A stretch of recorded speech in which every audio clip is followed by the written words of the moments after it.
Aiwa silks, Kasaragod, Kanhangad, Mangalore. നാട്ടിലെ സംഘിയും Arab ലോകത്തെ സംഘികളും തമ്മിൽ ഒരു യുദ്ധമുണ്ടാകാനുള്ള സാധ്യതകൾ ഏറെയാണ്. എന്താണ് എന്നല്ലേ, അറബ് ലോകത്തെ സംഘികൾ വിദ്വേഷ പ്രചരണം നടത്തിയതിൻ്റെ പേരിൽ, അവർക്കെതിരെ അറബ് ലോകം നടപടിയെടുത്തതിൻ്റെ പേരിൽ ഇവിടെ നാട്ടിലെ സംഘികൾ അറബികളെ തെറി പറഞ്ഞ് രംഗത്ത് വരികയാണ്. ഈ തെറി പറയലുകൾ തീർച്ചയായും ബാധിക്കുക നേരത്തെ വിദ്വേഷ പ്രചരണം നടത്തി അറബ് ലോകം ശിക്ഷാ നടപടികളിലേക്ക് കൊണ്ടുപോകുന്ന സംഘികൾക്ക് തന്നെയാണ്.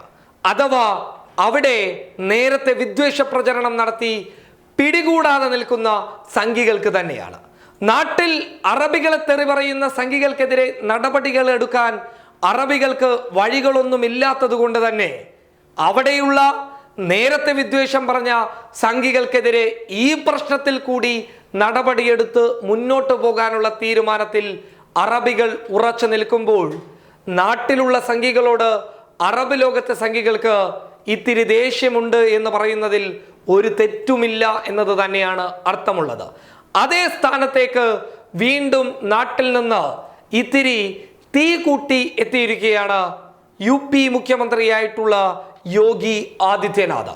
തബ്ലീഗുകാർ പ്രശ്നക്കാരല്ല എന്ന് വരുത്തി തീർക്കാൻ നരേന്ദ്രമോദിയും കൂട്ടരും അറബ് ലോകത്തെ തൃപ്തിപ്പെടുത്താൻ കൂടിയും അവർ ഈ ചെയ്തി ചെയ്യുമ്പോൾ അതിനിടയിലാണ് ഒരു മാതിരി ചെയ്ത് യോഗി ആദിത്യനാഥ് ഇപ്പോൾ മുന്നോട്ട് വന്നിരിക്കുന്നത്. ഒരുപക്ഷെ യോഗി ആദിത്യനാഥിന്റെ ഇന്നത്തെ പ്രസ്താവന കണ്ടിട്ട് അറബ് ലോകത്തെ സംഘികൾക്ക് വല്ലാത്ത രീതിയിലുള്ള ദേഷ്യം യോഗിയോട് തോന്നിക്കാണും. കാരണം എങ്ങനെയൊക്കെയോ ആയിട്ട് കാര്യങ്ങൾ ഒരു പരിധിവരെ സമാധാനത്തോടു കൂടി അറബ് ലോകത്ത് പോകുമ്പോഴാണ് വീണ്ടും യോഗി ആദിത്യനാഥിന്റെ ഒരു പ്രസ്താവന കടന്നു വരുന്നത്. ആ പ്രസ്താവന ഇങ്ങനെയാണ്: രാജ്യത്ത് കൊറോണ പടർത്തിയത് തബ്ലീഗുകാരാണ്, അഥവാ മുസ്ലിങ്ങൾ എന്ന് ചുരുക്കം. അവരാണ് കൊറോണയുടെ പ്രചാരകർ എന്ന് യോഗി ആദിത്യനാഥ് കുറ്റപ്പെടുത്തി രംഗത്ത് വന്നത് വലിയ തിരിച്ചടികൾക്കുള്ള വഴിയൊരുക്കുകയാണ്. നേരത്തെ തന്നെ കേന്ദ്രത്തോട് വളരെ വ്യക്തമായി തന്നെ അറബ് ലോകത്തെ രാജ്യകുടുംബാംഗങ്ങൾ നരേന്ദ്രമോദിയുടെ പേരെടുത്തു വെച്ച് തന്നെ പറഞ്ഞിരുന്നു, ഒരു കാരണവശാലും ഇതുപോലെയുള്ള പ്രചരണങ്ങൾ ഉണ്ടാവരുത് എന്ന്.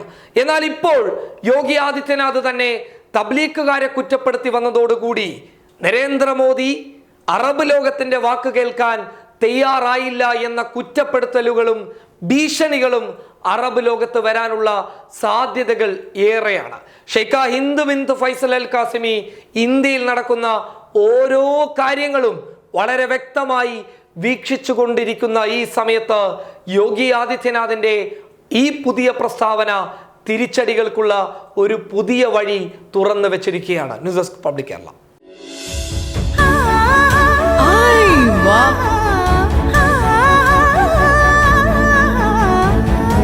Aiwa silks, Kasaragod, Kanhangad, Mangalore.